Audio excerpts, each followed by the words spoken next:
ভারী সুন্দর মেয়েটা, অদ্ভুত এক মায়া জড়ানো চোখ দুটো তার। এক ঝলক দেখেছি, তবে ওদের সবার নামটাই তো জিজ্ঞেস করা হলো না। যা, এই বলে সামনে এগোতে যাব, দেখি একটা পায়ের নুপুর পড়ে আছে, সেটা কুড়িয়ে নিয়ে ফেরত করব বলে পেছন ফিরে দেখলাম ততক্ষণে ওরা চলে গেছে। ওটা ফেরত করার অছিলায় পরের দিন আবার এলাম পাহাড়ে, এবং এসে ওই মেয়েটির সাথে দেখা হয়। নাম জিজ্ঞেস করলাম, নাম কি তোমার? বলল মেঘা। যেমনি নাম তেমনি মেঘের মতোই খোলা ও উদার মনের। ধীরে ধীরে পরিচয় হয় মেয়েটির সাথে। তার পরিবারে কজন আছে, কে কে আছে, সব কিছু। অদ্ভুত এক ভালো লাগা কাজ করে। কয়েকটা দিন বেশ কাটে, কখনো সকালবেলা চায়ের বাগানে, আবার বিকেলে এক কাপ চায়ের আড্ডায়। হৃৎপিণ্ডটা যেন এই পাহাড়ে গেড়ে বসতে চায়। একটা মন খারাপ ঘিরে ধরে আমায়। কিছু বলতে চাই সে চিৎকার করে, কিন্তু একটা ভয়। দেখতে দেখতে ফেরার সময় হয়ে যায়। ঠিক তার 2 দিন আগে মেঘা দৌড়াতে দৌড়াতে 2 প্যাকেট ভর্তি চা পাতা দিয়ে হাঁপাতে হাঁপাতে এসে বলে, শহরে বাবু, এটা তুমি বাড়ির জন্য নিয়ে যাও। দিয়ে কেমন যেন তাকিয়ে থাকে আমার দিকে। আমি তখন জিজ্ঞেস করলাম, কিছু বলবে? হয়তো বা মনে মনে আমিও কিছু শুনতে চেয়েছিলাম। সাথে সাথেই মেঘা বলে উঠল, আমার তোমাকে খুব ভালো লাগে। আমাকে তোমার সাথে নিয়ে যাবে শহরে বাবু? রেখে দেবে তোমার কাছে? আমি অবাক নাকি আনন্দে আত্মহারা, সেই মুহূর্তের অনুভূতিটা ঠিক ভাষায় প্রকাশ করতে পারছিলাম না। শুধু ফেল ফেলিয়ে মেঘার দিকে তাকিয়ে রইলাম। মেঘা আমার চুপ থাকা দেখে মুখ নিচু করে চলে যেতে চাইল। পেছন থেকে হাতটা ধরে ডাক দিলাম, মেঘা। বলতেই ও আমায় শক্ত করে জড়িয়ে ধরল। সময়টা তখন সবে সন্ধে নেমেছে। দেখলাম আমাদের জানালার পাশে কোনো একটা ছায়া। তাড়াতাড়ি করে মেঘাকে সরিয়ে দিয়ে ওটা কি দেখার জন্য এগিয়ে গেলাম, কিন্তু কাউকে দেখতে পেলাম না। মেঘা ততক্ষণে ভয়ে ঢুকরে ঢুকরে কাঁদছে আর বলছে, আমি এই ভয়টাই পাচ্ছিলাম। এই গ্রাম অভিশপ্ত, আমি অভিশপ্ত। এই গ্রামের মানুষদের বাঁচতে মানা, আমার বাঁচতে মানা। তুমি চলে যাও শহরের বাবু, তুমি এক্ষুনি চলে যাও। আমি কোনো কথা শুনতে চাই না, তুমি চলে যাও। আমাদের মধ্যে কেউ তো বাঁচুক, তাই তুমি কিছু অঘটন ঘটার আগেই শহরে চলে যাও। বলে মেঘা প্রচণ্ড কান্না করতে লাগলো, আর আমি ওকে জব্দ করে জড়িয়ে ধরে বলতে লাগলাম, আমি যদি যাই তাহলে তোমাকে নিয়েই যাব। এরপর আমি মৃণালকে বলে দুজনে মিলে বাড়ির লোককে রাজি করিয়ে রাতটা মেঘাকে এখানেই রাখলাম। আর প্রায় সারা রাত সজাগ থাকলাম, আছে কোনো অঘটন না ঘটে। এইভাবে সারা রাত জেগেই কাটালাম। ভোর হতে না হতেই মৃণালকে নিয়ে মেঘার বাড়িতে যাব বলে বেরোলাম। সাথে মেঘাকেও ডাকতে গেলাম। দেখলাম মেঘা ঘুমোচ্ছে ততক্ষণও। সম্ভবত সারাদিনের ক্লান্তি, রাত জাগা, ভয় সব মিলিয়ে মেঘা ভীষণ ক্লান্ত। তাই বোধহয় ভোরের দিকে ওর চোখটা বুজে এসেছে। ঘুমন্ত মেঘাকে অপরূপ লাগছিল। এক টুকরো শান্তি বিরাজমান ওর চোখে মুখে। ওর এই শান্তিটুকু নষ্ট করতে চায়নি বলে ওকে আর ডাকলাম না। মৃণাল আমি দুজনেই গেলাম মেঘার বাড়ি। গিয়ে ওর মা আর দাদাকে বললাম আমি ওকে ভালোবেসে ফেলেছি, আর মেঘাও আমাকে ভালোবাসে, আর মেঘাও আমাকে খুব ভালোবাসে। আমি ওকে আমার সাথে নিয়ে যেতে চাই শহরে, ওকে নিয়ে ঘর বাঁধতে চাই। আমার আর মেঘার সম্পর্কের কথা শুনে ওনারা অমত করলেন না ঠিকই, কিন্তু আবার রাজিও হলো না। তার মা বলতে বলতে কান্না করতে লাগলো, এটা কি করলো মেঘা? ও কি জানে না? ও কি তোমাকে কিচ্ছু বলেনি? জেনে শুনে মৃত্যুর দিকে এগিয়ে গেল মেয়েটা। বলে কান্না করতে করতে মাটিতে লুটিয়ে পড়ল। মেঘার দাদা মাকে সামলে নিয়ে আমাকে বলতে লাগলো, যাও, যদি নিজেকে আর আমার বোনকে বাঁচিয়ে নিয়ে শহরে ফিরতে পারো তো যাও, আমার বোনটাকে বাঁচিয়ে নাও। বলে মাকে নিয়ে ভেতরে চলে যায়। আমি ফিরে এসে দেখলাম মেঘা বাড়িতে নেই। বাড়ির চারপাশটাও দেখলাম না, নেই। সোজা গেলাম ওর কাজের জায়গায়, যে চা বাগানে ও কাজ করে সেখানেও দেখলাম, সেখানেও নেই। না পেয়ে ওখান থেকে ফেরার পথে হঠাৎ মনে হলো তিন মাথার পাহাড়টা একবার দেখে আসি বলে সেখানে যেতে দেখলাম মেঘা সেখানে কেমন অদ্ভুতভাবে পাহাড়ের ধারে পা ঝুলিয়ে বসে রয়েছে। ডাক দিলাম, মেঘা মেঘা, তুমি এখানে? তখন পেছন ফিরে তাকাতে আমি আর মৃণাল অবাক হলাম। অদ্ভুত চোখের ঘোর, তার চোখের মণি দুটো রক্তের মতো লাল, আমার দিকে কেমন করে তাকিয়ে আছে। আমি মেঘাকে ধরতে যাব এমন সময় মৃণাল আমাকে টেনে নেয় এবং মেঘাকে জোরে ধমক দেয়, আর মৃণাল ধমক দিতেই মেঘা জ্ঞান হারিয়ে লুটিয়ে পড়ে। সাথে সাথে আমি ওকে কোলে নিয়ে বাড়ি ফিরলাম। মেঘাকে আমার কোলে দেখে বাড়ির লোক বলতে থাকে, ও কখন বেরিয়ে গেছে, আমরা জানতেই পারিনি। এরপর বাড়িতে সবটা খুলে বললাম, মেঘার ভোরে বেরিয়ে যাওয়া এবং পাহাড়ের ধারে অদ্ভুতভাবে বসে থাকা সবটা।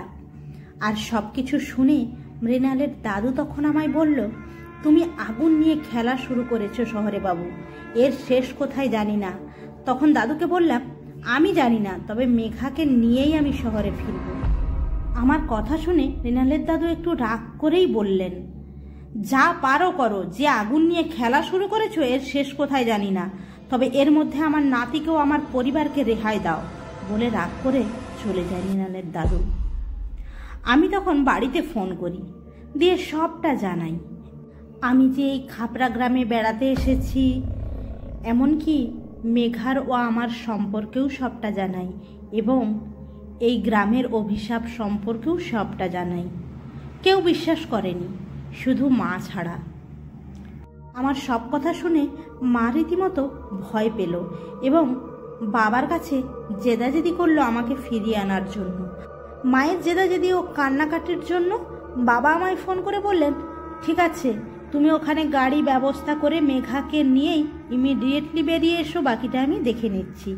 আর ঠিক বাবার কথা মতোই আমি সব ব্যবস্থা করে গাড়ি ডেকে মেঘাকে নিয়ে বেরোতে যাব। মেঘাকে ডাকতে গিয়ে দেখি মেঘা এক মাথা সিঁদুর ও শাড়ি পরে বসে আছে। ওর সামনে যেতেই আমাকে দেখি কেমন একটা করতে লাগলো, আর এক ভারিষ্টি ভদ্র মহিলার গলায় বলতে লাগলো, আমি কাউকে ছাড়ব না, সংসার করতে দেব না, ও আমার মেয়েকে বাঁচতে দিল না, আমিও কাউকে বাঁচতে দেব না। গলার স্বর ও কথা বলার ধরন, সাজ পোশাক দেখে মৃণালের দাদুর আর বুঝতে বাকি রইল না যে ও তিয়াশা না, ও হলো তিয়াশার মা মিনতি। তখন মৃণালের দাদুর কাছে ও বাড়ির সবার কাছে সবটা পরিষ্কার হয়ে উঠল। তিয়াশা বেঁচে থাকাকালীন অনেকবার অনেক বিপদের সম্মুখীন হয়েছিল তিয়াশা।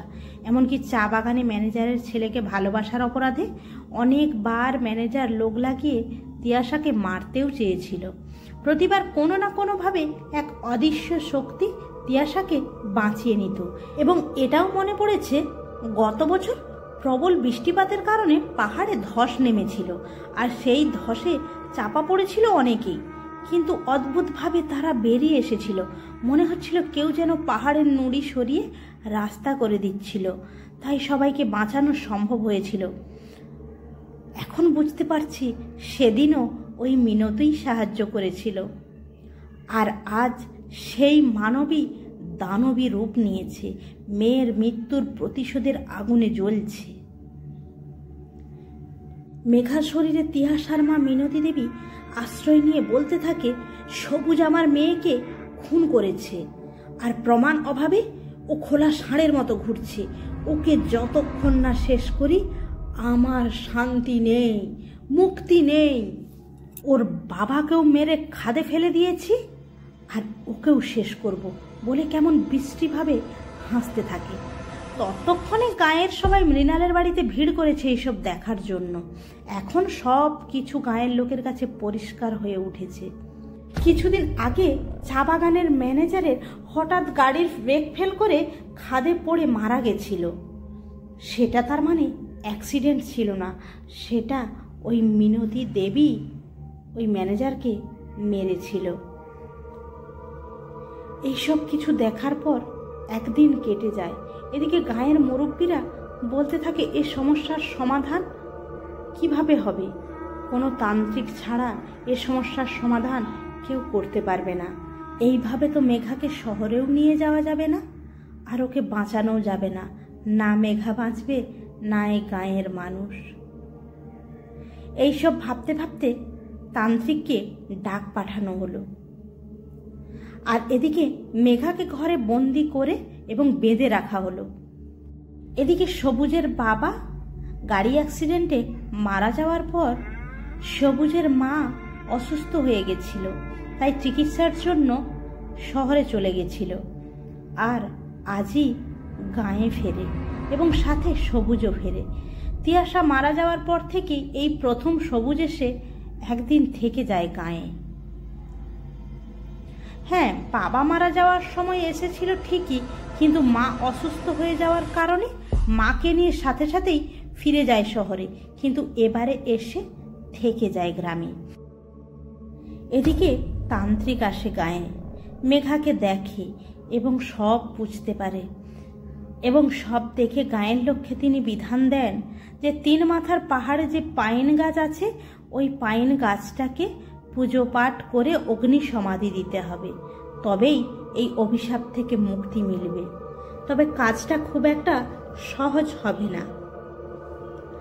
গাঁয়ের লোকরা রাজি হলো বটে, কিন্তু সমস্যা একটাই, বেড়ালের গলায় ঘণ্টা বাঁধবে কি? ভয়ে যেন কেউ এগোতে চাইছিল না। অগত্যা আমি রাজি হলাম, কারণ আমার চোখের আগে মেঘাকে বাঁচানো ছাড়া আর কিচ্ছু দেখতে পাচ্ছিলাম না। শুরু হলো পুজো পাঠ।